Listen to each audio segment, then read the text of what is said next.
Go.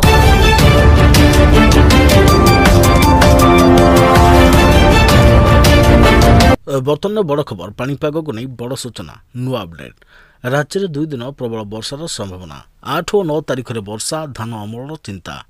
2 दिन में बढ़ शीत जानिबा संपूर्ण अपडेट क्यों सब जिला कौन रही डिटेल्स इनफॉरमेशन ता पूर्व वीडियो को लाइक करंतु जदि पारुछंती आपनकर सांग साथी मान को वीडियोटी को शेयर करनियंतु जदि फ्रेंड्स आपण मैंने आमरी चैनल ले नुआ ही वीडियो देखुंते पूर्व केवे भी सब्सक्राइब करना तेज निहाती चैनल को सब्सक्राइब करे सहित पाखे आसुवा बेल आइकन को बजाय रखता तेज आसंता 8 और 9 तारिख में राज्यर किसी जिले में हालकर मध्यम धरण वर्षा हेबार संभावना रही बेले किसी स्थान में प्रबल वर्षा होपे एने सतर्क सूचना जारी करिछि पाणीपाग विभाग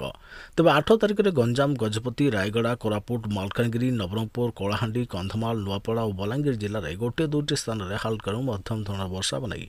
आकलन करिछि पाणीपाग विभाग सेपरी 9 तारिख में गंजाम गजपति नयगढ़ खोर्धा ढेंकानाल अनुगुल जाजपुर केन्दुझर और मयूरभंज जिले में गोटे 2टी स्थान में हालकर मध्यम धरण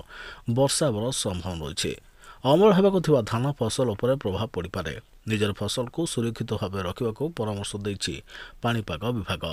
8 और 9 तारिख में किसी स्थान में वर्षा होगा संभावना थिबा बेले राज्य में 2 दिन बढ़ शीत किछि दिन में विरति पर पुणी शीत अनुभूत होगा जाउछि आगामी 2 दिन राज्यर विभिन्न जिले में सर्वनिम्न तापमात्रा 2 ରୁ 4 डिग्री पर्यंत खसियो बोली आंचलिक पाणीपाग विज्ञान केन्द्र पक्षर पूर्वानुमान कराଯାଇଛି रातिर तापमात्रा ह्रास पाइबा फल 2 दिन शीत बढ़िबो या पर पुणी शीत कमिबो तेज परवर्ती 3 दिन सर्वनिम्न तापमात्रा 2 ରୁ 3 डिग्री पर्यंत वृद्धि पाइबार संभावना रही पाणीपाग केन्द्र पक्षर सूचना दी सूचना अनुसार राज्य में एवं पाग मुख्यतः शुखला रहिबो 8 और 9 तारिख में पाग मेघुआ रहिबा सहित किछि स्थान में हालकर मध्यम धरण वर्षा हेबो आंचलिक पाणीपाग विज्ञान केन्द्र निर्देशिका डॉक्टर मनोरमा महांती गत 24 घंटे राउरकेला सर्वनिम्न तापमात्रा 13.3 डिग्री रेकर्ड कर